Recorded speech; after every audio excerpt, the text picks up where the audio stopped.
If you don't have a need for wealth, if there's not a reason for wealth, you're never going to have wealth. What's up, millionaires in the making? Welcome back to another session with Ty. Today we're outside. It's finally nice outside, and I wanted to talk to you guys about wealth. Wealth is a responsibility over time. Real wealth isn't accidental.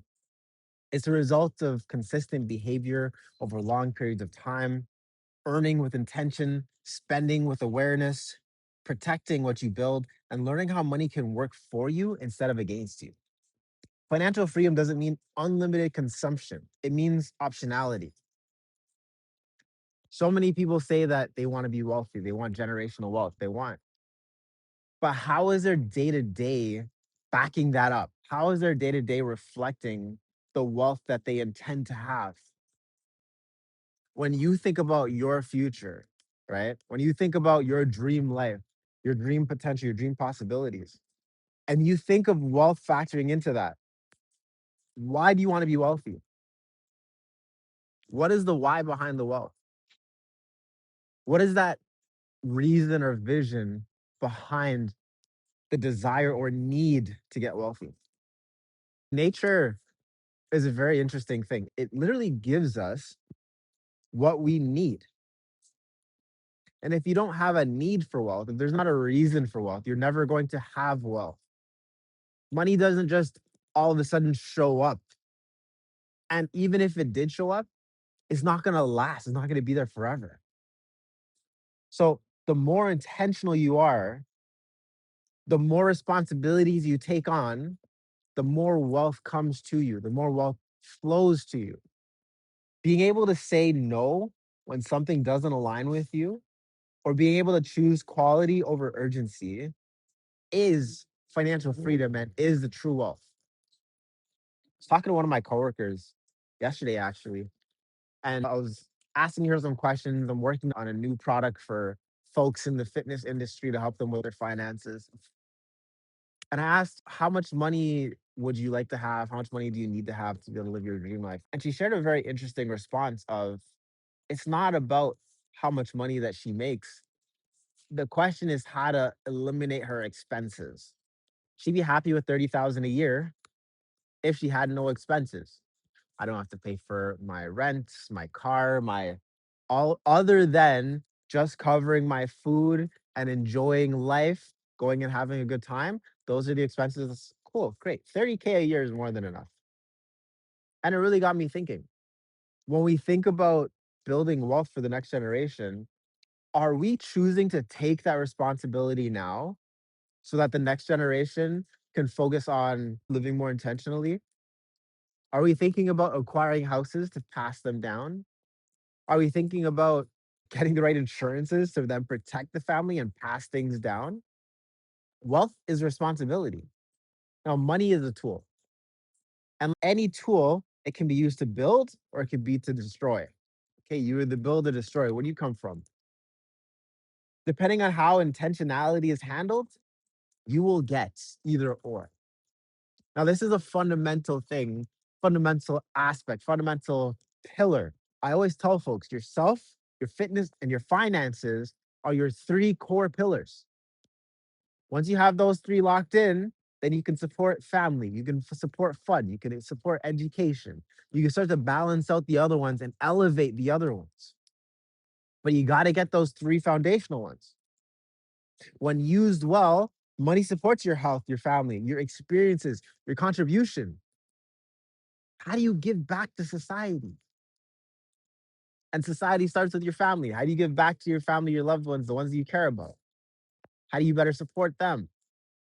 You're not just trying to get wealthy for yourself, it has to go somewhere else.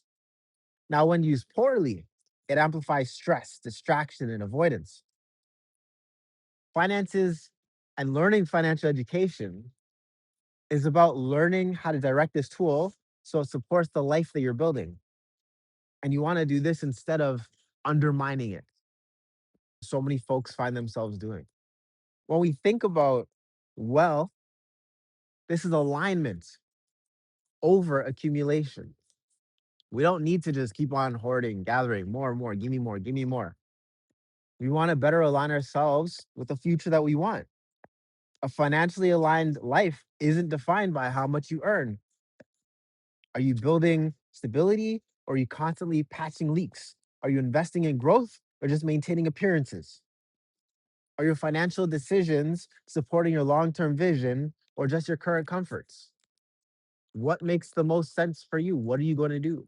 Sometimes that discomfort will push you further. There was a story. This guy's like, "Hey, I want to be rich." He went to his mentor. He's like, "I want to be rich. How do I do it?" And he's like, "Hey, first thing you're gonna do, you got to get that expensive car. You got to get that expensive watch. You got to get that expensive house. And when you have all these big expenses, you're gonna be moving quickly because you got to make sure you pay those bills.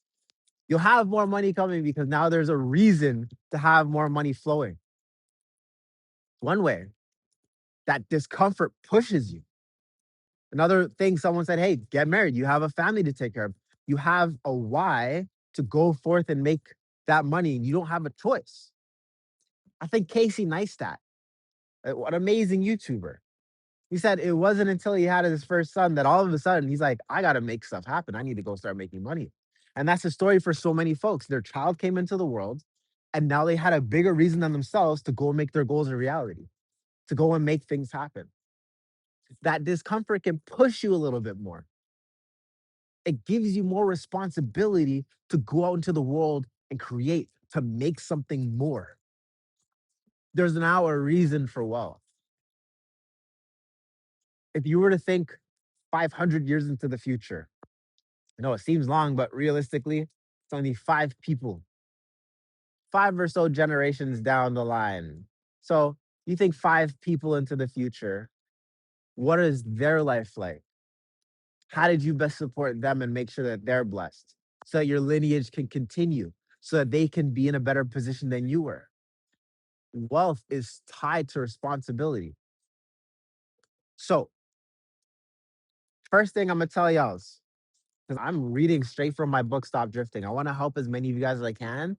And I've been reading parts of my book for you guys. So all y'all's that don't have time to read, you don't have time to pick up the book, it's okay.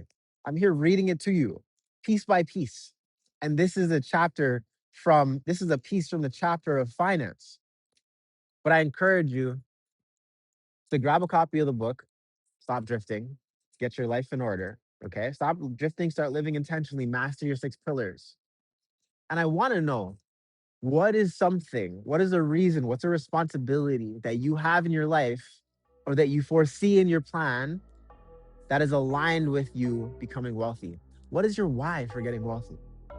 My why is because I want to live my dream life and I intend to be a 10 and attract my perfect 10 so we can live our dream lives together and have way too many kids. But what is that for you? Drop it in the comments down below and I will see you in the next video. Have a great day. Peace.